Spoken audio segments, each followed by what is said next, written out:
Hello, Diane. Lovely to have you join me. Thank you so much.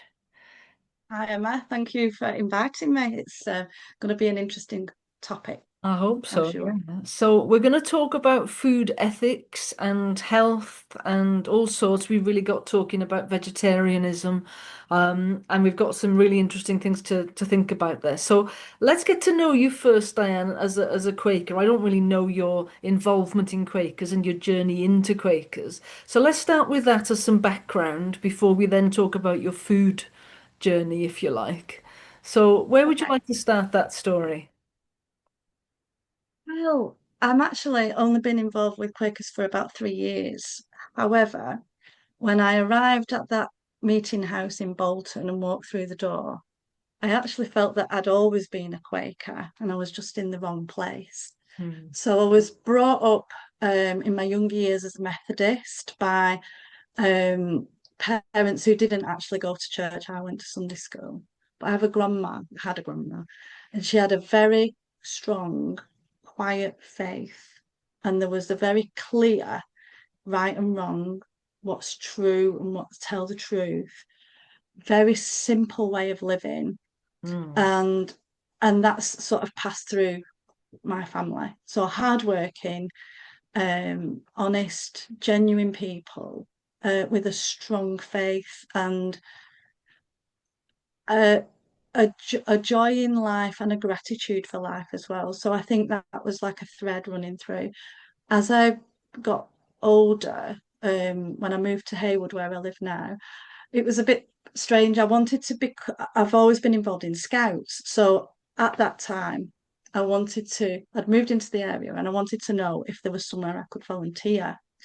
And I lived next to a church. So I ended up at the church saying, is there anywhere I can go? Oh, yeah, there's a brownie group. You can go there. That's great. And I left. And I found myself going back and saying, I'd like to come to church. I don't know why I said that, but I do need a spiritual home. I need to be around people who feel like are like-minded. So what happened then? I belonged to the Church of England for nearly 30 years. But while I was there, I knew that it didn't quite all sit right with me. And I'm parroting out these phrases. And I used to say to my husband, I'm not saying this bit today because no, I'm not happy with that bit. Or I wouldn't stand up and I'd sit down in the wrong places and I wouldn't sing. And I was quite I was a dissident really in my own little way. And then one day something happened where I'd met somebody who was evangelical and they thought we were the same because we were both Christian. However, this person had views in various aspects of life that I could not accept. And I stopped going to church for quite a few months Hmm. because I didn't want to be labeled I just couldn't accept that at all. And I was speaking to a guy at church, sorry, at work, and I said, actually, I don't need this. I just need to sit on my own with God because I can do it myself. And I thought, is that not what Quakers do? And I said, have you looked that up? And I said, no, I haven't got time. Anyway, I did, and gradually started reading and watching things on YouTube and just felt more and more and more that it was something I wanted to explore. And I went to Bolton and that's where I am. So I feel like I'm at home now. Yeah. Everything fits, um, you know, the equality, the simplicity, the direct relationship with God, integrity, peace. It's all who I am. So yeah, that's how I ended up here. And how has it changed you then over 3 years? You It's said, made me more confident. I'm much more confident my in my faith. So before I was a Christian, and I don't think Christians, unless you're an evangelical Christian, I don't think it's something that you wear as a label. I mean, I have got a cross, but it was a present I was given a long time, and that's always been there. mm, But I feel like a Muslim is very obviously, well, more often than not, I think, yeah, more often than not, are willing to say that they're a Muslim. But I didn't. I just went to church and came. But now I am sort of very confident in Mm, saying that I'm a Quaker, and I'm very confident in expressing my understanding of what that is as well, and I see myself as a role model, and I've got something to back that up with as well. yeah. I'm a scout leader. I've changed the way I do beaver meeting. So we had a prayer. Scouts are all run differently depending on the volunteer. There's a basic ethos, but Yeah. we used to say a little prayer at the end. It was very simple. It was about being thankful, being sorry, you know, love, saying who you love and all that. And I thought, this isn't my place to do this, actually. I can't tell them what to believe. That's unfair. So what we started doing was sitting in a circle, and I have a timer, and I tell them that I'd like them to sit in silence and think about what they're grateful for, think about who they love or what they love, and think about if they need to be sorry for something, and think about how they're going to behave tomorrow with love and peace in their hearts. And they do, and they sit there in silence for a minute. It's only a minute, and then I ask them if they want to share something, and they do. They do. And Yeah. we've done it outside. We've done it in the woods. Yeah, Mhm. it's lovely. Gosh. So it's had a real impact on your life, really, hasn't it? I mean, which is for many of us, we would say that we've become better listeners, or just being able to share and talk about our faith in a group which Yeah, perhaps we've never found before. no, So let's start talking about food and health then, which is where we started talking about. There's a definite push, I think, within Quakers towards vegetarianism and even veganism nowadays. And yeah, I don't think this has always been the case, but I certainly think in the last 10 years it's become quite prominent. And it's made me think, well, what is that, and why is that? So let's talk about your experience first of all, and then we'll have a conversation. Tell me about your food journey then, and you've experienced vegetarianism, I think you've said. So but then I've started eating more meat again now. So, and that's one of the things we were talking about. yeah, How yeah. would you say that story starts, and where are you now? I was born in the late 60s, so that's when, mums went back to work and we started having um, chopped ham and pork from a tin and things like that. So I don't think we had the best diets growing up. I'd never heard of broccoli as a child, so it's no, I don't think it's fair to say, oh, back then we had better food, because I don't think we actually did. I think our parents knew how to cook from scratch. My mum would make a meat pie and, make her own pastry. I learned how to make cheese and onion pie from grandma and things like that. Roast dinner, puddings, but I don't think it was fa fantastic. Mm. And then I, I think it was when I was in my early 20s, I met somebody who was a vegetarian, and I was really interested in this and wanted to know what they ate, and you know but I didn't understand it, thought it was a bit weird. Mm. Then in my late 20s I met somebody else who was vegetarian, but this came along with a very sort of flaky personality, and you sort of hippie, and you just sort of used to, and I still didn't understand it. However, I started to think, I think it might have been the Linda McCartney thing as well, Paul Yeah. McCartney and the Linda McCartney. Oh, I started to think, right, perhaps we need to eat less meat and change things around. So we had meat-free Monday, and it started like that. So Yeah. our children were brought up with meat-free Monday, and it was very difficult to persuade them anything other than cheese and onion pie. but I knew that I'd made that myself. So I knew it was okay. It might be loaded with fat, but I knew I'd made it. And Mm. that is one of the things that's really important to me, that I'm not Mm. feeding my kids stuff off a supermarket shelf or out Yeah. of a Yeah. cardboard packet. Yeah. So from there, the kids have left home now, and I have started to think, you know what? Every time I go in the supermarket, it looks different.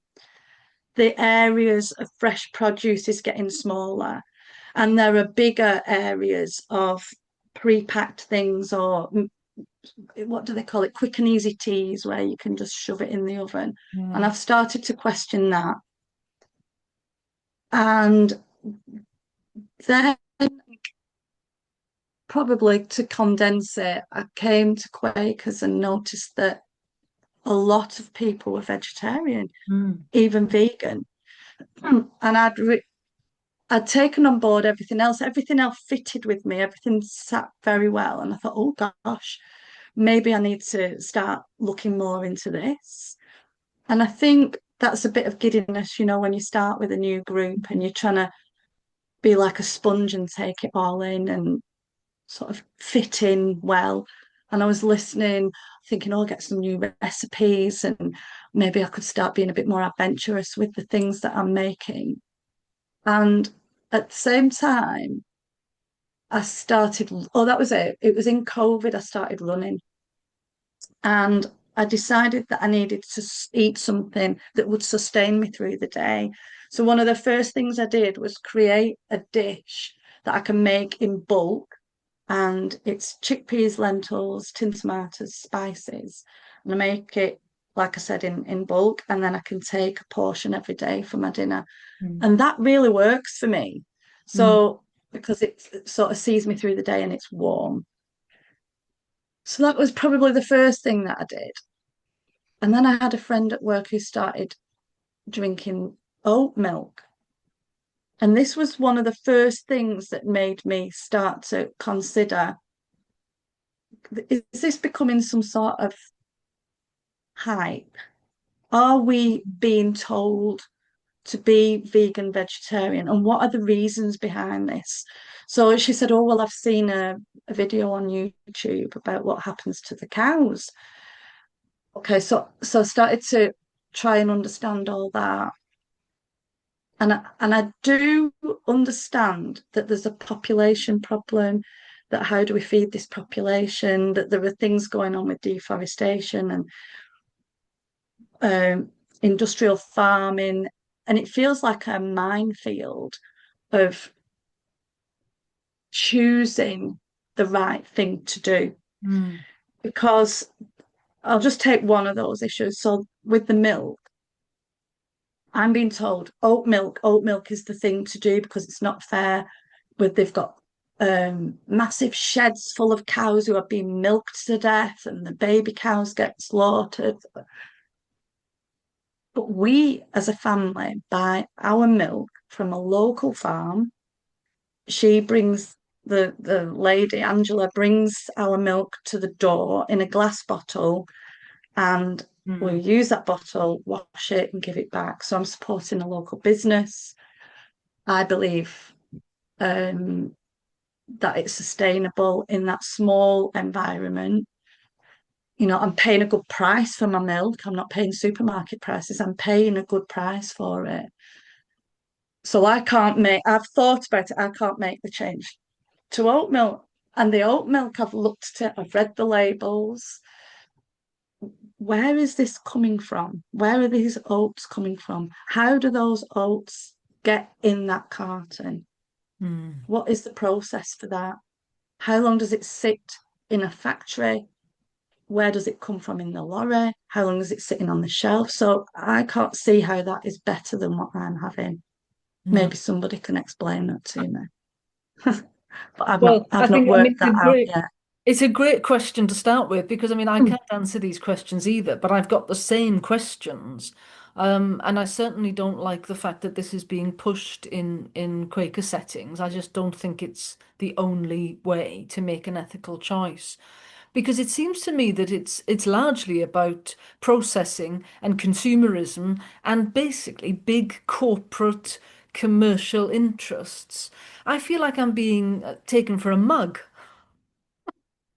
Yeah, and that's why I believe, and particularly Quakers, because the Quakers I have met have tended to be thoughtful, Mm. educated, and people with a will to research and find something out. I mean, let's face it, that's why they're not following a liturgy because they're Yeah, doing it for themselves, aren't they?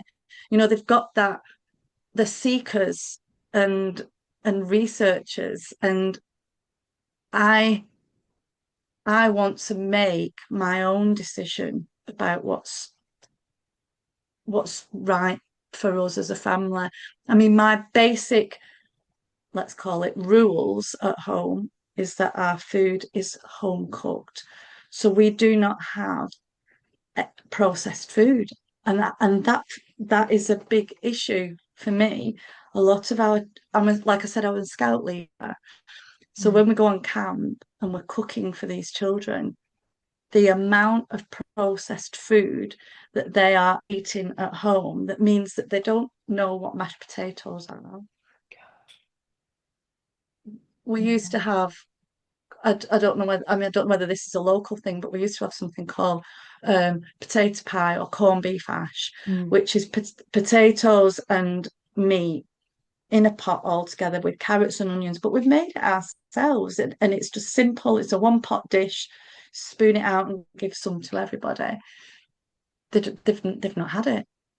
Gosh. They, And they don't know what that is. that's a local But Yorkshire and Lancashire dish, isn't it? yeah, and then we've got parents that are saying, "Oh, don't worry, he'll eat anything, fish fingers, chicken nuggets." And I'm cooking on four gas stoves in a tent with gas bottles. I don't have an oven or a freezer, and they don't know what it Mm. is. And they're having takeaways, and they're having these, like I said, processed food that's going in the oven, which is a worry. A lot of even cereal is a thing of the past. They're eating cereal bars. Gosh, yeah, yeah. So the packaging that's involved in all this stuff as well, people have got quite worried about people putting their hands in packets of biscuits. So we like to have our little biscuits all individually wrapped. It's gone mad. It well, So for me, good food, I go, and I know that I'm privileged because I don't work full time. So I know that makes me different. I go to Bury Market, which is a world renowned. I'm plugging yeah, Bury Market there. yeah. World renowned market. I buy fresh fruit and vegetables, cheese from the cheese stall, and I've even looked into yogurt. As a producer in Rochdale who make big pots like this. I think they're actually an Asian company and they make it. Asian people eat a lot of yogurt, but they've relabeled some of them called Lancashire Farm to appeal to people who don't don't know what that is. Yeah. Um, and so I've even emailed them and said, rather than me buy this from Morrison's, could I come and buy it from you? Because it's Mm. going from your depot in Rochdale Yeah. to Wakefield and then back to me.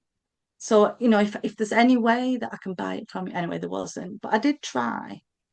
Right. So Mm. it's about buying fresh as possible, seasonal as possible, local as possible, and cooking it yourself. Yes. But that's a dying art, isn't it? I mean, I think the reason we've bonded over this issue is because we do almost all of our cooking ourselves. Um, Yeah, and that's just a massive part of what we do every day. That's just part of our life, is the shopping and the cooking. And yes, the clearing up, you know. I think yeah, that's one of the yeah. things people don't like doing the work around it. But it's also an art of cooking, isn't it? Maybe an interest in food. I don't know. Do we still have those skills, do you think? The younger Well, generation. I have to tell you that I taught our two sons how to cook. And at 8, 9, 10-year-old, they could make a full meal, a Yeah. roast dinner with a pudding, and scouts, we teach our scouts to cook. So it can be done. It definitely can be done. But I'm I'm somebody who doesn't watch advertisements. I try not to watch any advertisements on television. No, And on the occasion that you decide that you're going to watch something on ITV and you have to sit through them, I'm appalled. I know. I Me am too. appalled that we are encouraged to sit in our homes and press a button and have people deliver for that day, not a well thought out shopping list that you're having delivered every week based on a menu. That's what I did for our kids. We wrote a menu together and then I wrote a shopping list from that. Then I bought from that. Food waste is another issue. I was stood in Morrison's the other day and there was a row of guys, excuse me, guys waiting by this till. And I said, what's happening? She said, oh, they're the Deliveroo drivers. She said it never stops pinging. That so people are at home and they've thought, oh, we've got no bread, and they press bread, and they will bring them a loaf of bread, not for £1, for £2.20 because they have to pay the delivery price on. And but we are encouraged to do that by the advertising on television. Deliver, It's so interesting, isn't it? Because I do the same. I don't watch TV, and even if the TV is on, I certainly don't watch any adverts or whatever. But at Christmas time or something, when we're all sat around, I tend to accidentally see some of these adverts for the yeah, first time. yeah, And I am blown away by them generally, that the waste that they encourage and the profligacy, I mean, just kind of, you're wasting your money. Why are you spending all this money? Um, and on kind of little drinks like these caffeine drinks. They don't just make a cup of yeah, tea anymore or a cup of coffee at home, which probably costs you about 3 pence. They spend, I don't know how much it is, two yeah. pounds or whatever on a drink. No wonder And they haven't got any money in the anymore. same vein, If they, I think just going back to vegetarian and veganism, I think that we are being manipulated Hmm, by the big companies who put a little green grass on the packaging to let you believe it's nice and healthy. yeah. And it's got lovely names to do with farms and plants and things. But if you're buying vegan food, so vegan sausage, vegan chicken, or whatever it is, that is processed food. Yeah, And to me, that I know. And I think this that is is the that is thing. not, how can that be healthier than something that you've bought from a local farm Yeah, to to cook yourself fresh yeah, that day? yeah. So talk me through your typical the types of things you eat in a typical day, thinking about your family as well that you're cooking for. What's the end point of all of this, if you like? What are the kinds of decisions you now make routinely? So, like I said, I go to the butchers in Haywood, and I've started to ask him, where does this come from and where's that coming from? Hmm. Um, I want to make sure that the chicken is. I mean, it's a journey. I'm not there yet. Mhm. I've not. He said, yeah, I can get you a free range chicken, Diane, but you're going to pay more, and I don't know whether I'll get it from him so that butcher has to provide for the general audience, and Mm. we're living in a deprived northern working class town. So, free range chickens are not going to sell in No. our town, unfortunately. But I know it's from England, so I know it's not been transported across the world. I know he can name the farm that it's come from. Um, but I've started buying a full chicken rather than chicken breast because this is another issue. Everybody wants chicken breasts. So they're having to produce more and more and more chickens because people only want the breasts. And then And the why rest is of the that, chicken. right? I mean, if I can just say something here because it feels to me like the chicken breast is the most tasteless, rubbery part of the chicken. Everything else in it tastes really good. And Mm, like especially if you roast it or you boil it and make soup or whatever. I mean it's rather tasty in that kind of fatty, juicy part of the chicken.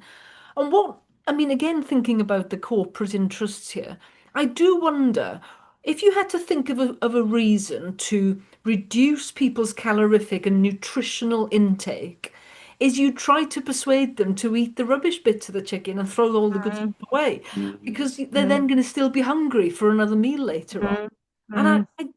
I don't understand where all of that's come from, really. But I do the same as you, buy a whole chicken, and then what do you do? Do you make other meals from Yeah, different parts? yeah, you've got curry, you've got um I mean, I must admit, I haven't made soups recently because it just didn't fit into our weekly routine. But my husband's retired now, and he said, "Yeah, I make soup. I'll eat soup for my dinners." But normally for a meal, we would eat. The children have been, well, I say children, they're in the 20s now, but they've been brought up with at least three vegetables on the plate every time, you know. And I think now I'm realizing that perhaps my portion sizes were unnecessarily big, let's say, when the kids were growing up. Right. And so that's another change I'm making. And I think as a general population, we are not willing to pay enough for our food. Mm. People are complaining that they can't. Have you seen the price of this? Have you seen the price of that? Supermarkets have driven the prices right down Yeah, yeah, yeah. so that people are used to paying cheap Yeah, for the food that they're getting from there. absolutely. And and so they'll go to the butchers and it doesn't sound reasonable.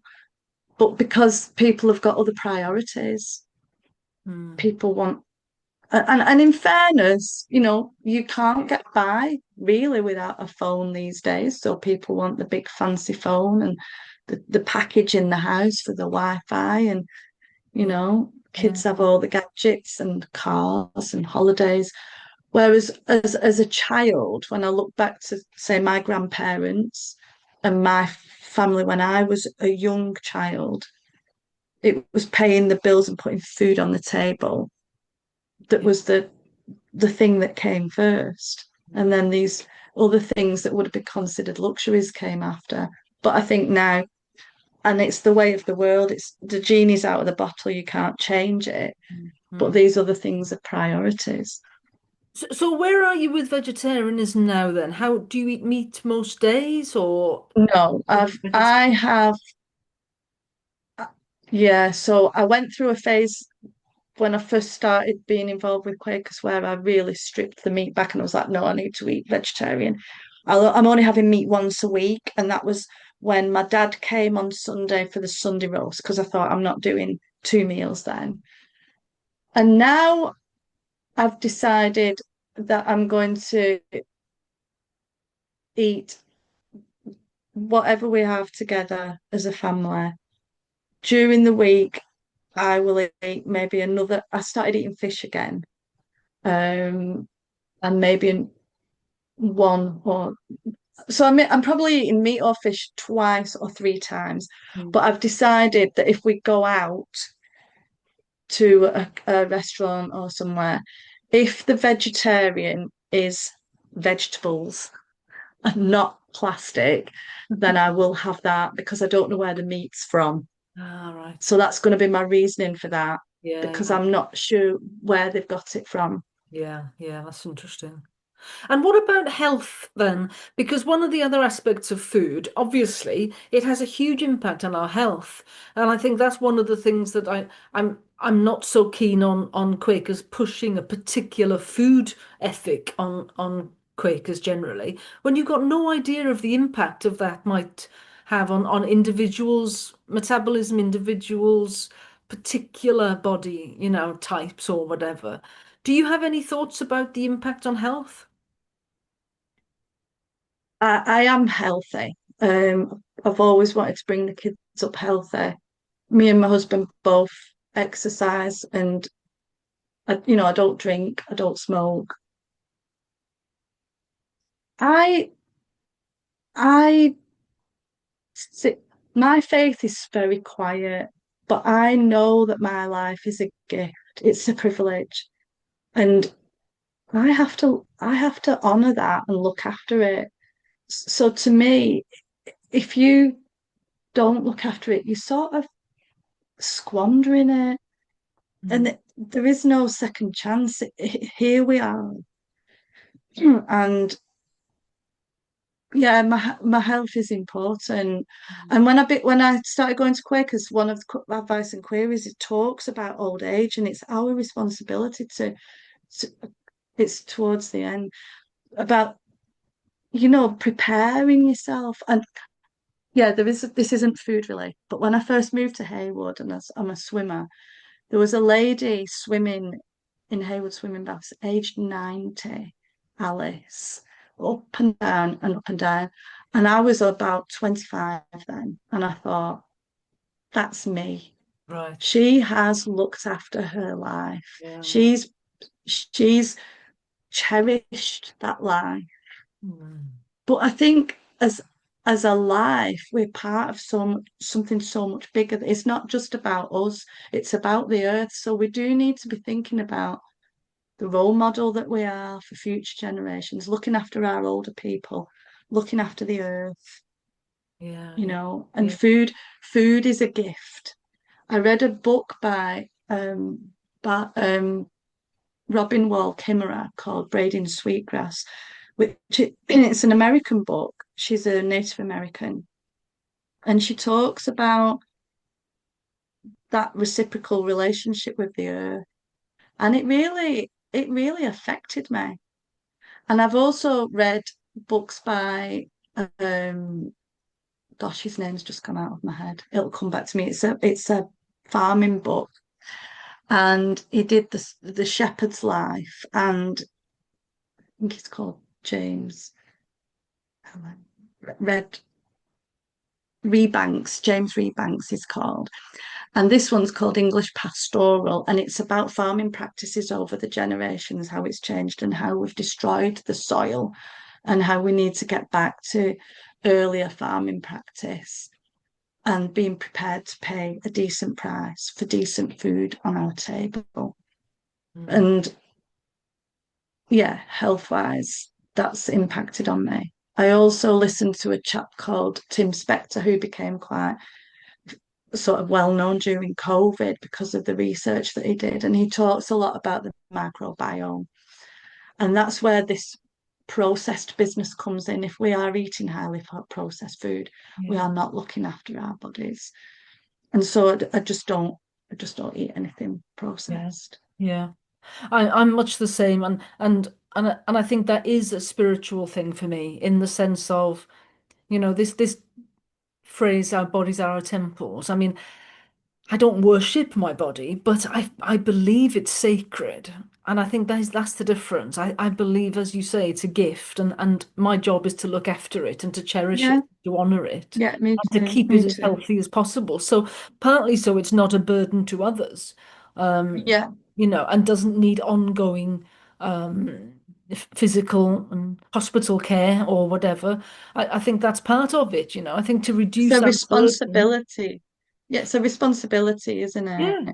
And if somebody's on a lot Hmm. of medication all the time, and that is because of their life choices, and by the time they're in their 50s and then now they're on a lot of medication, well, that is actually part of the responsibility. And, not everything is within our control, obviously, but some of it is, isn't it? Whether that's exercise or eating We well. could get into a whole new topic there of the relationship between the pharmaceutical companies and the doctors and the politicians Oh my and gosh. who's manipulating who here. I think we have to make sensible, informed, thoughtful choices about the food we eat and why we're doing it. Yeah, And, yeah. marketing, advertising, packaging. You see, packaging is another issue. My bin, I don't know what your service where you live is, but we have a dark green bin that's emptied every 4 weeks, and that's general rubbish. We have a paper bin fortnightly. We have a tins and bottles bin fortnightly. And we have a brown bin for garden waste and food that's emptied every week. Gosh. I never fill that general rubbish because I don't have any. No. There's very, very little goes in there, and there doesn't need to be. You don't need to fill you. I just don't know how. And people have got their bins stuffed full, and I think, what are you putting in your Yeah, yeah, bins? yeah, yeah. And I think this is where it comes back to consumerism and money, really. The system, like if you're being caught up in this rush towards veganism, I do worry there's a huge amount of consumerism, a huge amount of corporate influence on you, a lot of waste, a lot of packaging, the whole thing. Yeah, I do feel like I've been manipulated to some extent. And partly, I think, in Quakers, it's because of a concern for the climate, isn't it? It's a Yes, wish, a yes. sincere wish to try to do something better for the planet. But I just don't think that it's the right And approach. to be seen to be doing something better. But going back to what I eat for my dinner, whilst I feel it's right for me and it works and it's healthy and it's home cooked, where do these pulses come from? Mm, Poland. They right. didn't, they've traveled a long way to get here. So Yeah. that's like it does feel like a minefield, Yes. but I'm still convinced it's better than eating even even a tin of soup because I don't know when that was made or where or That's right. I what mean, had to I've go in it taken for it to to. on a Quaker kind of social media post or something around veganism. I put a comment the other day, something like, "There's nothing as sustainable as a lamb chop." And I thought, I know that's going to be upsetting for people because they don't get it, but you can see from your window often those lambs, and then you find them in the butcher's shop a month later, and you can keep them in your freezer, and they're a really fresh and healthy source of nutrition, proper nutrition. Mm, There's mm. nothing more sustainable than that, really. I think the problem that people are concerned with is the population size and how we're going to feed how although I'm sure there's some research somewhere that says that if we shared our food better, we would be able to feed everybody. Hmm. But before we can start doing that, we've got issues over what we are feeding people at the moment, and they're not eating the right thing because there are massive, massive warehouses in this country that are storing food, at ambient temperature or whatever, or I don't know. It's all been transported up and down the country, and it's not proper food. No, no. Well, exactly, and I think that's my campaign really for proper food, and that's why I talk Mm. about lamb chop and milk and you know, Yeah, and I do think that's important, and it supports local businesses, as you've just said.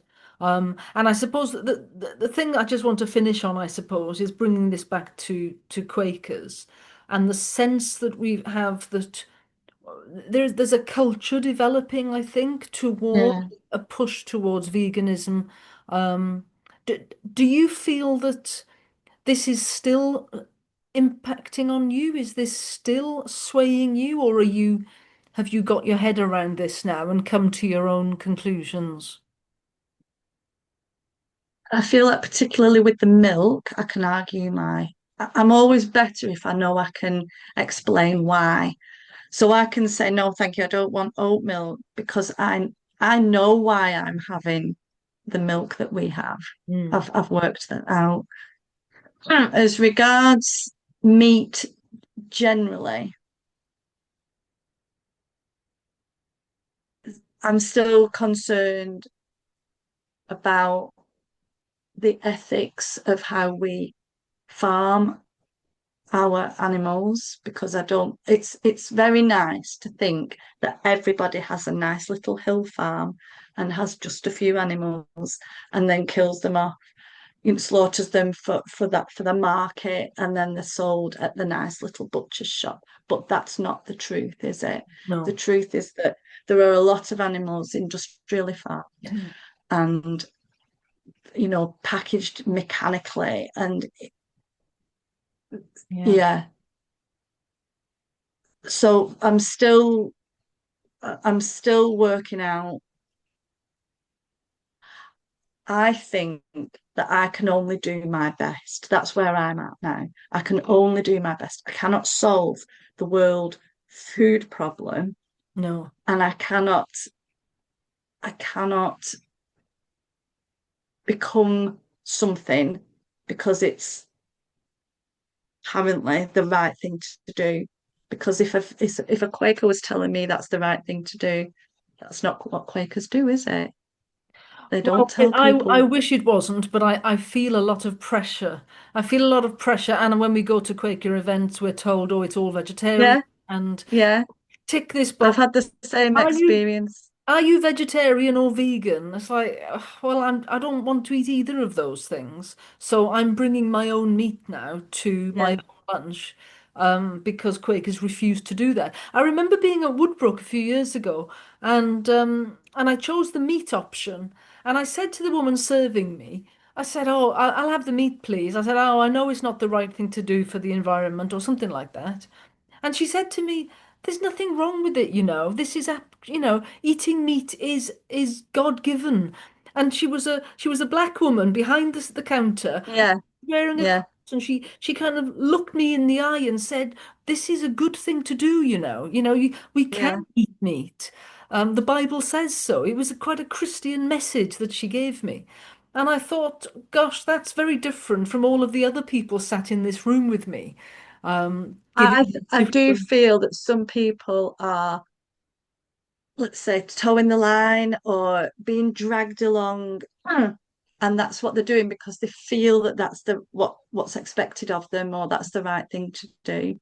Yeah, And I think behind there are issues with food. There are lots of issues with food. There are issues to do with how much people are willing to pay for it, where it's come from, the carbon footprint, the way it was produced in the first place, where there are loads and loads of issues. yeah. And I think, unfortunately, you can only do your best.